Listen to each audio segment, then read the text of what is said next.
honestly, I'm so fascinated with drums and how drummers come up with grooves, and I always have my basic groove ideas. By the way, that's a great little lesson for you, songwriters and worship leaders. Make demos and use drum loops that are in GarageBand or whatever. And when you're listening to music, listen, what is the kick drum doing? What is the snare doing? What is the so that you can begin to communicate to drummers what you want them to do. All I really had for Brian was like, I think on the chorus, your kick drum to do quarter notes, we call it 4 on the floor. And then from there, I didn't know what to tell him. I just knew that much. So it goes through how you came up with the different grooves in the different sections. Yeah, so at the verses, there's a lot of punches happening. So to do 4 on the floor all the way through that doesn't make any sense. So I kind of then tried, when we were going through it, of practicing it, trying to figure out, okay, I need to do the hits, but I want it to still feel like it's driving through. So keeping the snare on 2 and 4, not doing a lot of fills and cymbal hits, but doing all the accents with the kick. But then I'd also kind of leave space for the vocal to kind of be on top. So boom, boom, boom, boom, finding ways that you're keeping it going through. So just hi-hat and snare on the parts where there aren't hits. And then when we get into the chorus, then it's 4 on the floor and it's driving. And I realized after a couple times through, like, I think we need 16th notes on the hi-hat. Otherwise, it just sounds a little too rock. So favorite. Doing the 16 made it sound less than just opening up the hi-hat and being like ba ba ba ba ba. Yeah, and to me, when drummers play 16ths on the hat, it kind of copies a tambourine almost. Yeah. But you have to be careful because 16ths on the hi-hat, you have to be real deliberate with playing the 16ths, because if you play them and like the right hand's heavier or you're not being consistent with it, it doesn't come across like it kind of is like it kind of sounds like a train falling down a hill. So, which is a beautiful sound. You almost have to like deliberately play not like a machine, but it needs to really be like the hits need to be deliberate to make each note the same volume. You made a remark like this song sounds like just a fun, really easy song, but it's kind of deceptively hard. What were the parts that were difficult for you? Just making sure like that all of us were getting in and out of sections the right ways. The verse has a little turnaround in the middle of it, so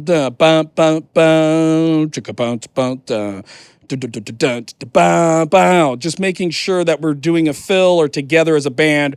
We're hitting 4-1 together and then building up into a trumpet solo out of a bass solo. For a while, like we weren't doing that together, so it was kind of like, whoa, we're just kind of falling into this trumpet solo. So I think realizing like those spots have to be massaged.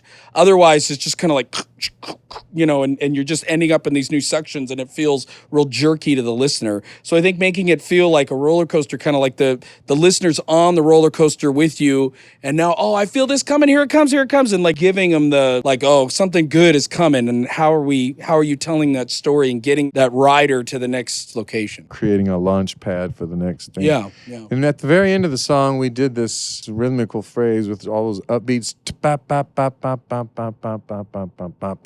Just tell us how, as a drummer, and we were playing with a click, how you kept us, well, to a degree, kept us on the click, because it was a strange sensation. I felt like I was getting behind, but I was still rushing. Anyways, as a drummer, how did you approach that? Upbeats are hard, whether you're a drummer, violin, guitar, whatever it is. Playing upbeats consistently in a row is just hard to do and not rush. And so we all just kind of kept talking about it when we take a break after rehearsal. It's like, all right, let's just lean back. So there's like the breathing. We were all talking about breathing a little bit. Take a breath. Bump, bump, bump, bump, bump, bump, bump. It's not as in front as you think it is. And so I think mentally when you're thinking lean back, and you're going with the click, but it's weird because the click, even though it's one note, there's the front side of the click and the back side of the click and the middle of the click, So we could all kind of be with the click, but in different parts. But if we're all leaning back a little bit, kind of this side of the click then, and no one's thinking this side, then we can kind of line up a little bit more and taking a breath and thinking, okay,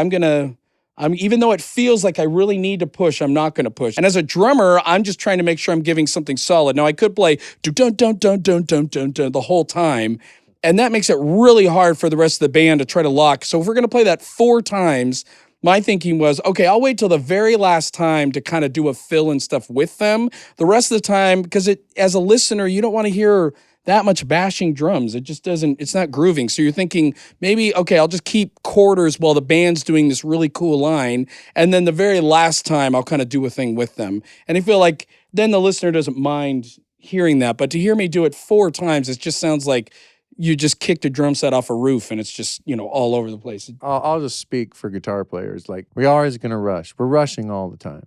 And our good friend Bob Wilson, great drummer, great producer, great writer, great friend. Legend. I'll be recording in the studio with him and I'm doing my little rhythms track and the tape stops. He goes, "You won." I'm like, "What? You won. You got to the finish line first." Oh, basically, I talk to myself when I'm playing, and I'm always like, "Tommy, I'm telling you constantly, don't rush. Tommy, where is the click? Where is the hi-hat? Where is it?" And often I'll like pause for a second so that I can make sure I'm on track, because we're just all prone to rush, or at least, well, no, I know everybody is. Well, and being tense is everyone's enemy. And we were just talking about it during our break, because we want to like bring our shoulders up and we think maybe it's like helping us get into it more. And I'll even notice sometimes like I stop breathing when I'm going to do a fill. I'm like, and those are all the worst things you can do as a human. Your body wants the oxygen, your body wants to relax. And that's when you perform your best. Like I watch Olympic athletes and they were getting ready to do this intense race. They're not like, "Okay, here we go, I'm going to do the race." Instead, they're like yawning and stretching and doing these things, because that's when you do your best, is when your body has relaxed, the blood flow is happening, you're breathing deep. So even in intense, fast-paced moments, to relax, to try to practice those things, because it really then allows you to go into situations where you have to do something really fast or a lot. And it helps you also play better, because your brain is thinking. When you get tense, it actually physically stops the blood flow and stops your brain from processing as well. So it's interesting. I've heard the greatest sprinters in the world, you run slower when you tense up. Somehow they're running as fast as they can, but they're relaxed at the same time. It's just, everything goes worse when you tense up. All right. This is my good friend, Isaias. I love when you and I get to play together. When we were first starting to play this song, you had kind of listened to it at home. And what was your approach to it? And how did that approach kind of change once we started doing the song? It's always an honor for me to be here and playing with you. I love so much, and I learned so much from you, from the way that you play. I think the beautiful thing about playing with people, being in a room, not being by yourself in your home, is to find the balance between everybody. Like Linda mentioned, like to have the harmony, but the harmony is not only the notes or the melodic notes, it's also the rhythm too. I heard the song and then I'm like, "Oh, it's this." And then I'm like, "Oops, I get here. It's different." Once you're with a band playing together, it's not only about you anymore. When you're by yourself, yeah, sure, you kind of too much focusing in yourself and, "Oh, I got to practice this." But at the minute that you're playing with a band, the band needs to be one. What's so great about Isaias is his ears are huge. And so he's always like picking up on little things. And like ever since he and I have been playing together, I'll do something and he'll look at me and be like, "Oh, okay." And I'll be like, "Well, don't play with that if that's not a good idea." Because I respect his musicianship so much. Like, I don't want him to go with me and be like, "Well, my idea is a lesser idea. Don't go with that." But anyway, I love it because he's always listening. He's always trying to pick up on little things and like make it better. And then he alone is just like so rhythmic. Sometimes I'm like, "Man, we don't even need drums. He could just like play the whole thing. It's so good." Now, when we did this at the very beginning, Tommy was saying he wanted like a little more Paul Simon-y, like with a lot of moving bass and kind of that type of thing. So how did you try to figure that out? How did you go about trying to figure out how to play the lines you were playing? I struggle. It was not a easy thing. I had to really put the work on it and really listen to what he wanted, and not just start playing. I'm like, "Okay, talk more, and then let me hear the way they were playing." And then I asked for him and you to play together at least for 30 seconds, so that I'm like, "Okay, so how can I try to achieve what Tom is looking for, but also not lose who I am?" And because at the minute that I just try to please someone, music lose. You gotta find that balance between to serve, but also to believe in your own voice. It was beautiful what we did, and I really enjoy. I hope you guys like as well. Oh, yeah. I Can't mean, what wait. was so great is like there's so much movement going on in the song. We kept saying like, okay, maybe be busier. But then you also have to know when to like leave a space or something. You know, I was trying to do the same thing because I think I could put a fill in like every 2 beats or something. So I was like, Yes. well, I need to be simple, like so that he can be busier, like kind of trading off, you know. This was definitely an unusual thing because I never get in a place that people would ask me, play more, play busy, play more. It was very challenging in a beautiful way. So I really like it. But as you mentioned, I'm hearing that so many things happening and I want to hear that because if I'm just playing over and over and over, I don't have a chance to take anything. Yeah. So I gotta fight as hard as I can to be in the moment, listening and doing the right thing or whatever I feel appropriate at that moment. Yeah. And I was doing a rhythm earlier on that I then, like, when we did playback, I was like, oh man, this rhythm's horrible. And I didn't realize it until I heard it back. So it's sometimes good if you're recording something, try to listen. Or, like I've said before, like, put your phone across the room and like listen to how something sounds even during a rehearsal and then play it back because I was doing this thing like and then I realized like, oh man, it's just sounded so busy and I just was lame. It was lame. So it was great because then we were able to kind of figure out like, no, if it's just straight and that leaves room for him to be kind of busy and it lets the groove settle a little Right. bit. We listened back and all of us looked at each other and were like, well, we know now what not to do. So like we all fixed our little things and then the next time we played it back, Right. it was like way cleaner. But I wouldn't have known to change some of that stuff had I not heard it back. Now, is it hard for you to like walk down the street knowing you're one of the greatest bass players alive? Is that hard for you? Thank you so much. Thank you I for love having playing me. with you and I would do it every day if I could. So we got the song. I love arranging music with my friends. He listened to the demo before, but he came. He's like, how about an organ sound? But then the first organ sound wasn't really working with my guitar. Can you walk us through any thoughts you had as you developed that? What helped this for me was just stretching outside of my comfort zone. I have a lot of sounds I would go to, like my own B3 sound, my own piano sounds and everything. And obviously each B3 colors differently for genres, gospel, jazz, pop, rock. So I knew I wanted B3. I didn't want to do piano. I didn't want to do any other ones because this will be a good foundation. But then seeing the blend with Tommy, it was like, what can I do to still keep that sound? Because my sound originally had more of a gospel sound where there was some brightness, but there was still also warmth to it. But it was matching Tommy's warmth as well. So what I did was go more the rock approach, which adds a little bit more distortion, but also I turned on the percussion feature on the organ as well, which gives a little bit more color and bite without making it too harsh. So I added that and then complemented it in that way. And it sat pretty nice, I feel. Yeah, it was interesting at first on your first sound. I don't know if this has ever happened before, but I was doing a clean, skanky sound because I thought it would go great with this vibe of the song. And I like strum my sound, and I was like, that tone sounds exactly like your organ. And we don't want to be exactly the same. But I want to be like him when I grow up, so success. So he tweaked his sound a little bit. And then another thing we always talk about, like he purposely played more whole notes and less rhythmical because I'm going just total rhythm all the time. So if we're both going then just chaos, confusion. So fixed his sound, played simple. We worked it out. And it's just with that whole simple side, it was like, okay, I can play less rhythmic. But then as we listen back, it was like, okay, some of it was sticking too much. So even more simple, but still with confidence, I would just go almost downbeats or with the vocals like dum bum bum, bum bum, and I'm still out of your way, but I'm still able to allow the foundation. And then when the vocals are kind of sustaining more, that's when you hear the organ kind of sustain. My part is away from you, but I still need to support the vocals. And that's where I landed, of course, and then locking in the rhythms with the rest of the band. Once again, I don't know if you noticed that. He was listening to the singers, so he wasn't only listening to himself, but listening to what's going on around us so that we can be a part as opposed to just be in the way. Very important. Thank you, brother. You're welcome. Thank you Let's for do it having again me as someday. always. Okay. Love All right. it. Thank you, Tommy.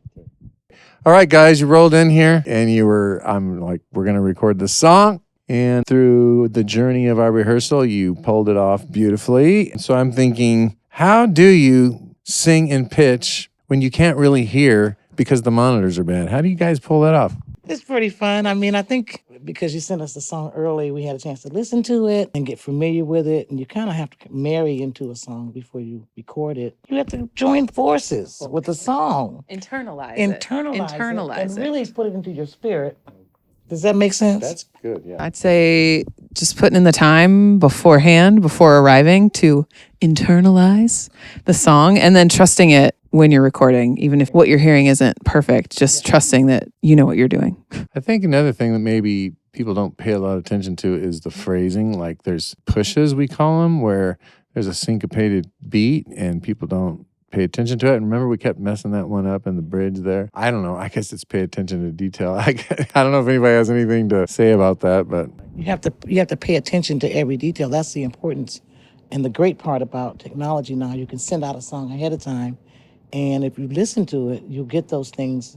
You might not have them perfectly, but when you get ready to record, it all comes into the right place. Linda, tell us the story how you learned how to harmonize. Remember when you were a little girl? Remember that When story? I was little? Yeah, tell us that story. Why I love harmony so much is when I was about maybe 6, I think it was. And we used to rehearse like every other day with my brothers and my sister. My father would train us. I was the baby, so yeah, I was spoiled, okay? He kept giving me this note. I'll never forget the song. It was called Break Thou the Bread of Life, a hymn, a Methodist hymn. And so there was a part that I was supposed to be singing. It was the alto part. I always had the hardest part. And I just didn't want to do it. I didn't think I could do it, I think. I was so little. My dad says, I'm going to give you one more chance to get this. He said, and if you don't get it by the time I come back, I'm going to give you 5 minutes. I was sweating bullets when he walked out of the room. I'm just like crying and everything. Howard's going, you can do it, Linda. You can do it. You know, and I didn't get it. And he tapped my legs a little bit. Pop, pop, pop, pop my legs. He didn't really hurt me, though. You know, he was just trying to get my attention. But that one time is all I needed. And I absolutely fell in love with harmonies. And I would sing harmony to anything I heard when I was very, very young. Such a common thing that happens with singers in church, I find, is you have people that are harmonizing and they don't stay on the tenor or alto part. They just wander around onto whatever part they want. And that's a problem. Any problem. tips on how to help people, any of you, do that? I'm so grateful that I grew up singing with my brothers and sisters, because my father used to tell us, if you can only hear yourself, you're singing too loud. That's good. That's good. You got to really pay attention to what's going on in the room and around you, because this is not a solo thing when you're in a group. Or a choir. You're singing with others. I think it's also just practice, locking it in through practice, getting used to staying on the alto line or the tenor line or whatever. It just comes down to doing it a lot. I think for me, like if there's a duo that sings 2-part harmony, a lot of times I'll listen for the part that's not being sung. I'll do that and use that as kind of an ear training. So like Shane and Shane, for example, is one where they have these tight harmonies and then I sing that third. If you've got a worship team where you are assigned tenor or you're assigned alto, then I think it's important to work with the people, be aware of who's on the team and make sure that everybody stays on their part. It comes through rehearsal and just knowing where the melody is. There's so much about music, isn't it? Singing and playing an instrument is a lesson in life because, like you said, if you're only hearing yourself, well, that's probably how you're living your life. Exactly. The last thing I thought that came to my mind, sometimes in church rehearsal, somebody's doing something wrong and nobody stops and says, you know, you're on my part, right? Oh, wow. Let's fix it. You know, it's not like this is not like we're coming down on anybody. We just need to correct something. That's why we came here early to do it and just to point out those things. We have 4 different styles represented here. So when I come, I know just like a lot of things in life, you have to submit to the style that's being presented, you know. So flow through me is, you know, it's upbeat and I might tend towards ballads, but if the worship leader is singing it, you know, real syncopated, real pushed, then you have to match his or her tone, his or her styling, his or her phrasing, and then, you know, help your teammates to do the same. Yeah, this song's actually, the phrasing in the verses is really tricky. Like like an ever-flowing stream. So it's like ba-da-ba-ba-ba-ba-ba, done in the second phrase. Da, da, da, da, da, da, da. So we had to really work on that because it's very syncopated and we've got to do it exactly together or the congregation's going to be confused. In a songwriting sense also, you can do syncopation, but it needs to be consistent. So you continue repeating that same syncopation and then people can follow along, but we need to do it together.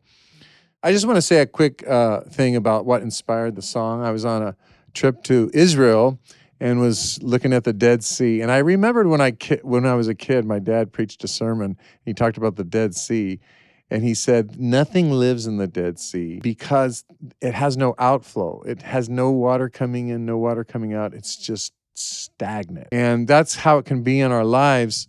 If we don't have the blessings that God is giving us, if we're not giving them away, we become stagnant, we become dead. And so this was my, let your love, let your grace flow out of me, break open my Dead Sea, that it says. Anyways, that's the inspiration of the song. I hope it blesses you. I hope you can use it in your churches. And I think that's it. Love it. All Love right, it. great.